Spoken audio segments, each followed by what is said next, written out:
मैंने तुमसे कहा है, भगवान बोलते हैं एक गुरु से, मैंने तुमसे कहा है, मेरी वाणी मिलना बंद हो गया, मैं तो सिद्ध मोक्ष चला गया। इस धरती पर मैं जब तक बोलता रहा तब तक भव्य जीवों का कल्याण होता रहा। शीतलनाथ ने भी यही कहा, महावीर ने भी यही कहा, पार्श्वनाथ, नेमिनाथ, सबने यही कहा और जिम्मेदारी सौंप दिया कि मेरा काम अब आपको करना है। नहीं तो सभी तुम मुनि लोग मौन रहोगे, तुम तीर्थ यहीं पर तुम्हारे वंश में, इसी वंश में सूख जाएगा, वो प्रवाहित नहीं रहेगा। तब गुरु को समझ में आया, हाँ ये भी सही है, हम भी जो है ना, वो गुरु परंपरा थी इसलिए हम जीवित हैं आज धर्म से, नहीं तो मृतक होते, मृत मृत होते हम, हर जगह मृत पाए जाते अपने आप को। धर्म को जिंदा रखा है तो गुरुओं ने रखा है, क्योंकि अपनी वाणी के माध्यम से सन्मार्ग को, सत्य मार्ग को, यथार्थ मार्ग को, आत्मिक आध्यात्मिक मार्ग को, सैद्धांतिक और तात्विक मार्ग को जीवित रखा है, गुरुओं ने रखा है। गुरुओं के बदौलत ये धरती आज अध्यात्म ज्ञान से संपन्न है। श्रावक ये काम कब कर पाता जो गुरु कर रहे? श्रावक आध्यात्मिक बन जाएगा, जैसे गुरु काम करते हैं वैसा ही काम क्या श्रावक कर पाएगा? और श्रावक के उपदेश को सुन करके कोई आत्म कल्याण कर सकेगा?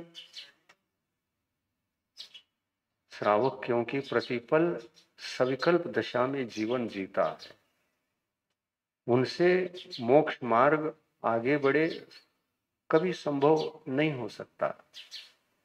वो जो निर्विकल्प जीवन जी रहे हैं वहां पर मोक्ष मार्ग पाया जाता है, वहां दीक्षा पाई जाती, वहां भावलिंग पाया जाता है। ये कुंद कुंद देव की दिव्य घोषणा है। भावलिंग को कहां ढूंढोगे तुम? निर्विकल्प जो दिखाई देता वहां भावलिंग होता है। रात दिन अपने आत्मा के लिए समर्पित रहता है और भव्य जीवों का कल्याण करता रहता, वहां भावलिंगी होता है। वो चलते फिरते तीर्थंकर के समान देखे जाते हैं, वो आदर मिलता है, वो सत्कार मिलता है उनके लिए। वो तीर्थंकर भगवान के समान इसलिए हैं कि उन्होंने जो कार्य किया था वो ये कर रहे हैं, इसलिए तीर्थंकर के प्रतिरूप हैं वो। ऐसा जीवन भावलिंगी साधुओं का जीवन होता है। और इन भावलिंगी साधुओं का अस्तित्व केवली भगवान के वाणी के अनुसार, चाहे आपने पुराने इतिहास में हुए आपके वंशज, आपके वंश में इसलिए नगरी में जन्म लिए थे तीर्थंकर शीतलनाथ, उनसे भी पूछ लेते ये धर्म कब तक रहेगा भगवान, उत्सर्पिणी अवसर्पिणी पंचम काल में भी रहेगा क्या? शीतलनाथ भगवान भी यही बताते, पंचम काल के अंतिम समय तक धर्म रहेगा, धर्मात्मा रहेगा। तो धर्म रहेगा और धर्मात्मा नहीं रहेगा, ऐसा संभव है क्या? ये पूछो भगवान से, तब क्या कहते? तब क्या कहते? नहीं, धर्म अकेला नहीं रह सकता, क्योंकि धर्म को धारण करने वाले आत्मा, चेतन आत्माएं होती हैं, और ये चेतन आत्माएं उस सन्मार्ग को, उस धर्म को, उस आध्यात्मिक तत्विक सैद्धांतिक मार्ग को ये आत्माएं ही जीवित रख सकती हैं। और वो आत्माएं, जीवित रखने वाली आत्माएं धर्म को, धर्म के दीप को, धर्म की ज्योति को इस धरती पर जीवित रखने वाली ये आत्माएं पंचम काल के अंतिम समय तक रहेंगे, छठे काल में एक भी नहीं रहेंगे। ये केवली भगवंतों की देशना है। इतनी देशना होने के पश्चात भी कुछ अज्ञानी कहते हैं पंचम काल में साधु रहेंगे ही नहीं। तो ये छद्मस्त वाणी है। छद्मस्त वाणी को अनायतन समझना चाहिए, ये आयतन नहीं है। छद्मस्त वाणी अनायतन है, उस पर विश्वास मत करो।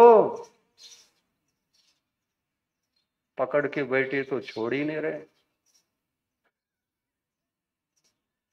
क्यों नहीं? वो बता रहे थे, और कौन बता रहा था? वो भी बता रहे थे, और कौन बता रहा था? बहुत सारे हैं इसके पीछे।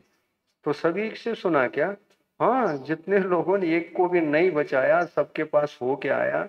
सबने यही कहा है कि पंचम काल के अंदर भावलिंगी मुनि नहीं होंगे, केवल द्रव्यलिंगी होंगे, द्रव्यलिंगी होंगे, द्रव्यलिंगी होंगे। यही सबसे सुना। तो क्या हुआ? मैंने भी ऐसी धारणा बना ली। तुम अपराधी हो या निरपराधी हो, इस प्रकार धारणा बना करके यहां आए हो। अपराधी हो ना? अपराध स्वीकार करोगे ना? भगवान ने क्या कहा है? पंचम काल के संबंध में भावलिंगी रहेंगी कि नहीं रहेंगे? तो भगवान पर विश्वास करोगे क्या लोगों पर?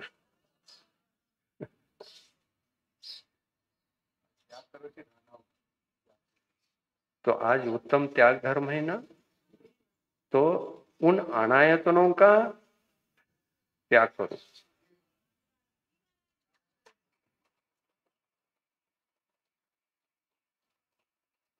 लेकिन स्वारी अनायतनों का त्याग नहीं करना। अनायतन को बचाओ, क्योंकि अनायतन ही कल के दिन आयतन बनने वाले। उनको बचाओ, उनको बचाओ। लेकिन अनायतन ने अनायतन ने जो कहा वो वचन है उनके, वो छद्मस्त वाणी है। छद्मस्त वाणी को हमेशा के लिए त्याग कर दो तो कोई बात नहीं है, लेकिन उनको मत छोड़ना। छद्मस्त को मत छोड़ना। दया कर, दया कर, प्लीज दया कर। उसको साथ लेना, उसको साथ लो। क्योंकि आज का अनायतन ही कल, आज का अनायतन ही कल का आयतन है। आज का अनायतन ही कल का आयतन है। इसलिए विवेक रखो। अनायतनों का त्याग मत करो, उनके ऊपर उपकार करो। उपकार के लायक है, उपकार के पात्र। समझ में आ रही? गहरी गहरी बातें हैं ये, गहरी गहरी बातें। समझो और निष्प्रह हो जाओ। तुम यदि अनायतन रूप भी हो तो निष्प्रह हो जाओ। अटैचमेंट मत रखो अनायतनों के वचनों से। अटैचमेंट रखो, अटैचमेंट मत रखो। अनायतनों से अटैचमेंट करो, वो उपकार के लायक है। लेकिन अनायतनों के वचनों से दूर रहो, दूर रहो, दूर रहो, सदा दूर रहो। और दूर नहीं रह पाओगे, बहुत बड़ा नुकसान है, बहुत बड़ा। खुद का नुकसान है, खुद का। तुम अपने खुद आत्मा को दुर्गति में डालोगे और मिथ्यात्व का प्रसंग आएगा। छद्मस्त वाणी ही आयतन है, और उसको एक बार पकड़ा हूं तो मैं नहीं छोड़ सकता। छोड़ने से मुझे नुकसान है, छोड़ने से सब लोग थू थू थू थू थू कहेंगे। छोड़ दिया तुमने, क्या हो गया? मति भ्रष्ट हो गया क्या? क्यों छोड़ा? अनायतन तो ऐसे ही कहेंगे। थू थू करेंगे कि नहीं करेंगे? करेंगे। तो उस समुदाय में बंध के नहीं रहना। अपने आत्मा के लिए एक ऐसा भी खुला रास्ता रखो जो संकट के काल में बाहर पड़ सकते हो।